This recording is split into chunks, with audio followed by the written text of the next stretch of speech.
Selamat datang di channel Trading for Better Life. Hari ini saya kembali akan menganalisa saham-saham yang telah teman-teman request pada posting Instagram Trading for Better Life. Terima kasih atas like dan komentar yang telah diberikan. Semoga analisa yang telah dibuat ini bisa bermanfaat dan membantu teman-teman dalam mengambil keputusan. Untuk teman-teman yang sahamnya belum sempat dianalisa hari ini, masih bisa merequest kembali pada posting Instagram Trading for Better Life yang dipost setiap hari Selasa dan Jumat. Dan bagi teman-teman yang belum subscribe channel ini, silakan tekan tombol subscribe agar tidak ketinggalan informasi dan analisa saham terbaru yang akan diupload setiap harinya. Support terus channel ini dengan cara like dan share video ini agar channel ini makin berkembang dan bisa membantu lebih banyak orang. Saham pertama akan saya analisa hari ini adalah saham Adro. Saham Adro pada perdagangan hari Jumat kemarin ditutup turun 3% lebih ke harga 1140. Bisa kita lihat di grafik. Secara tren saat ini Adro masih bergerak sideways dan masih berada di atas garis EMA 50 dan 150. Dan garis EMA 50 dan 150 saat ini sudah berdempetan, jadi sudah berdekatan. Dan untuk harganya di sekitar harga 1130. Teman-teman harus hati-hati walaupun saat ini masih berada di atas garis support EMA 50 dan 150 karena dua garis ini saat ini berdempetan atau berdekatan. Apabila Adro turun menembus support ini, maka Adro berpeluang untuk bergerak downtrend untuk jangka pendek. Karena dua support ini apabila langsung tertembus, biasanya akan turun lumayan dalam. Jadi apabila support ini terlewati, Adro berpeluang untuk turun menuju support berikutnya atau support kuat lainnya di harga 1000. Di sekitar daerah sini. Dan untuk garis MACD bisa kita lihat saat ini juga masih bergerak sideways dan cenderung mulai mengarah ke bawah saat ini. Sekarang kita akan coba lihat dulu apa yang dilakukan bandar dan asing pada penurunan 3% ini. Dari data broker summary bisa kita lihat bandar melakukan distribusi dengan jumlah yang lumayan besar pada penurunan 3% ini. Sedangkan asing terlihat melakukan sedikit akumulasi. Jadi dari data yang kita dapat, kita harus waspada pada pergerakan Adro dalam 1 minggu ke depan. Karena masih ada peluang untuk turun menembus support kuat di EMA 150. Jadi apabila minggu depan masih terlihat bandar dan asing melakukan distribusi, peluang besar untuk turun mendekati harga 1000. Dan untuk teman-teman yang memang ingin investasi atau trading jangka pendek pada saham Adro, harga 1000 ini teman-teman masih bisa di hold. Jadi selama Adro masih bertahan di atas harga 1000, sahamnya masih layak untuk di hold. Karena harga 1000 ini juga merupakan harga psikologi dari Adro. Dan sudah beberapa kali Adro berhasil rebound dari harga 1000 ini. Tapi apabila teman-teman trading, apabila support ini terlewati, teman-teman bisa cut loss dulu dan tunggu kembali di harga 1000. Apabila rebound baru teman-teman masuk. Selanjutnya saya akan menganalisa saham Antam. Saham Antam pada perdagangan hari Jumat kemarin ditutup turun 1% lebih ke harga 725. Bisa kita lihat di grafik. Saat ini Antam juga masih bergerak sideways dan masih bertahan di atas daerah support kuatnya di EMA 150 yang saat ini berada di sekitar harga 700. Sedangkan untuk garis EMA 50 saat ini sudah berubah menjadi resistennya yang berada di sekitar harga 745.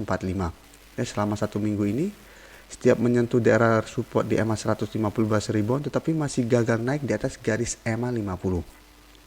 Untuk garis MACD bisa kita lihat saat ini juga masih bergerak sideways. Sekarang kita akan coba lihat dulu apa yang dilakukan bandar dan asing pada penurunan 1% ini. Dari data broker summary bisa kita lihat bandar juga melakukan distribusi dalam jumlah lumayan besar pada penurunan 1% ini. Sedangkan dari data pergerakan asing terlihat asing hari ini, hari Jumat kemarin masih melakukan distribusi. Dan sekarang kita lihat data pergerakan asing dari tanggal 1 September sampai tanggal 2 Oktober kemarin. Bisa kita lihat, selama 1 bulan terakhir ini asing terlihat masih terus melakukan akumulasi. Jadi distribusi yang dilakukan 2 hari terakhir ini masih kecil apabila kita bandingkan dengan akumulasi yang telah dilakukan dari bulan September. Jadi dari data yang kita dapat, menurut saya Antam masih layak untuk di hold selama masih bertahan di atas garis support di EMA 150. Jadi untuk teman-teman sudah berhasil membeli saham ini, hold saja selama masih bertahan di atas daerah support ini. Sedangkan untuk teman-teman yang ingin membeli saham Antam, paling amannya adalah tunggu di sekitar harga 700.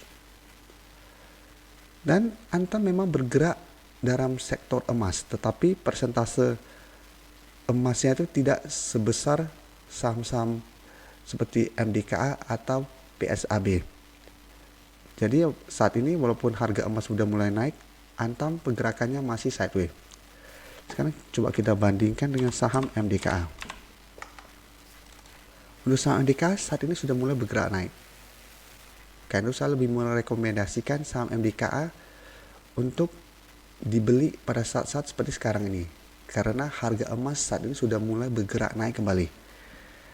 MDK juga bisa kita lihat masih bertahan di atas support kuatnya di EMA 150 dan saat ini sudah berusaha untuk break dari garis EMA 50. Jadi teman-teman yang ingin membeli saham Antam atau MDKA bisa amati saham ini karena menurut saya ada peluang emas juga masih melanjutkan kenaikan sampai akhir tahun ini. Walaupun kenaikannya belum tentu sangat tinggi seperti pada saat Maret atau April kemarin. Berikutnya saya akan menganalisa saham Gudang Garam. Saham Gudang Garam pada perdagangan hari Jumat kemarin ditutup turun 1% lebih ke harga 40.000. Bisa kita lihat harga 40.000 ini merupakan support saat ini. Jadi sebelumnya 1 bulan terakhir ini Gudang Garam bergerak sangat downtrend. Setelah gagal bertahan di atas garis EMA 150 dan 50 dan terus melanjutkan penurunan. Dan setelah itu 1 minggu terakhir ini mulai bergerak sideways. Untuk garis MACD juga bisa kita lihat setelah sebelumnya bergerak turun, saat ini juga mulai bergerak sideways. Memang apabila saham sedang downtrend mulai bergerak sideways, kita masih bisa mengharapkan ada peluang untuk rebound. Karena tren penurunannya sudah berhenti. Tapi sekarang kita coba lihat dulu apa yang dilakukan bandar dan asing pada penurunan 1% ini. Dari data broker summary ini bisa kita lihat bandar masih melakukan distribusi pada penurunan hari Jumat kemarin. Dan dari data pergerakan asing terlihat asing juga masih terus melakukan distribusi pada saham Gudang Garam. Bisa kita lihat dari data pergerakan asingnya. Dari tanggal 15 September sampai tanggal 2 ini asing masih terus melakukan distribusi dengan jumlah yang lumayan besar. Jadi dari data yang kita dapat, walaupun saat ini Gudang Garam masih bertahan di atas daerah support di harga 40.000, teman-teman harus hati-hati. Apalagi sampai saat ini untuk sektor yang bergerak dalam bidang rokok masih banyak sentimen negatifnya. Apalagi tahun depan biaya cukai rokok akan naik. Sehingga itu akan membebankan perusahaan-perusahaan rokok. Jadi bisa saja setelah kenaikan ini profit dari perusahaan-perusahaan ini akan menurun. Bisa kita coba lihat berikutnya. Pada bulan Maret, Gudang Garam sempat turun menyentuh harga 30 ribuan. Jadi mendekati harga 30 ribu. Jadi sekitar harga 31 ribu. Jadi apabila teman-teman mau lebih aman lagi, bulan Oktober ini saya lihat harga 40 ribu ini masih bisa terlewati. Jadi walaupun saat ini masih bergerak sideways dan masih ada peluang untuk naik, tapi dalam 1 bulan ini ada peluang untuk turun menembus support ini. Sedangkan di bawah ini masih ada 2 support, satu di sekitar harga 31.000 dan satu lagi di sekitar harga 36.000. Jadi paling amannya supaya mendapatkan harga lebih murah, teman-teman bisa tunggu di harga 36.000 atau di harga 31 ribuan. Tapi apabila ingin investasi sebaiknya jangan membeli dulu saham-saham yang bergerak dalam bidang rokok. Karena memang secara tren jangka menengah masih kurang bagus. Tapi apabila memang ingin trading jangka pendek, bisa tunggu di daerah support kuat ini. Karena masih ada peluang untuk rebound saat menyentuh support-support ini. Saham terakhir akan saya analisa hari ini adalah saham BBRI. Saham BBRI pada perdagangan hari Jumat kemarin ditutup turun 1% lebih ke harga 3.100. Bisa kita lihat di grafik, secara tren saat ini BBRI masih bergerak sideways dan berada di bawah garis EMA 50 dan 150. Untuk garis EMA 50 saat ini berada di sekitar harga 3.235 dan untuk garis EMA 150 di sekitar harga 3.335. Untuk garis MACD saat ini juga masih bergerak sideways. Dan jika kita lihat, BBRI masih bertahan di atas support kuatnya di harga 3.000. Dan setiap kali menyentuh harga 3.000, BBRI masih bertahan dan masih berhasil rebound. Tapi saat ini masih gagal untuk naik menembus resisten di EMA 50 dan 150. Sekarang kita akan coba lihat dulu apa yang dilakukan bandar dan asing pada penurunan Jumat kemarin. Dari data broker summary ini bisa kita lihat bandar masih melakukan sedikit distribusi pada penurunan ini. Sedangkan asing terlihat malah masuk melakukan akumulasi. Sekarang kita akan coba lihat untuk data pergerakan asingnya. Ini data saya ambil dari tanggal 1 September sampai tanggal 2 Oktober. 2 hari terakhir ini memang asing mulai masuk kembali. Tapi teman-teman harus ingat, distribusi yang telah dilakukan asing lebih besar daripada akumulasi yang dilakukan 2 hari terakhir ini. Jadi hampir sama dengan tanggal 21 dan 22. Pada saat itu juga asing terlihat masuk melakukan akumulasi. Tapi setelah itu masih terus dilakukan distribusi dan harga masih bergerak sideways. Jadi dari data yang kita dapat memang akumulasi asing 2 hari terakhir ini bisa menjadi sentimen positif untuk saham BBRI. Jadi kita bisa beranggapan bahwa karena asing sudah masuk, BBRI berpeluang besar untuk masih bertahan di atas harga 3.000. Jadi walaupun minggu depan BBRI masih bergerak turun, peluang untuk bertahan di atas harga 3.000 masih besar. Apalagi ternyata hari Senin dan Selasa asing masih terus masuk melakukan akumulasi. Maka peluang BBRI untuk naik kembali menuju garis EMA 50 dan 150 juga makin besar. Tapi saat ini memang peluang BBRI untuk break garis EMA 150 dalam 1 minggu ke depan masih kecil. Jadi walaupun asing terlihat masuk, selama ISG masih gagal naik, kemungkinan besar BBRI juga masih akan bergerak sideways. Jadi saat ini BBRI lebih cocok untuk kita swing trade.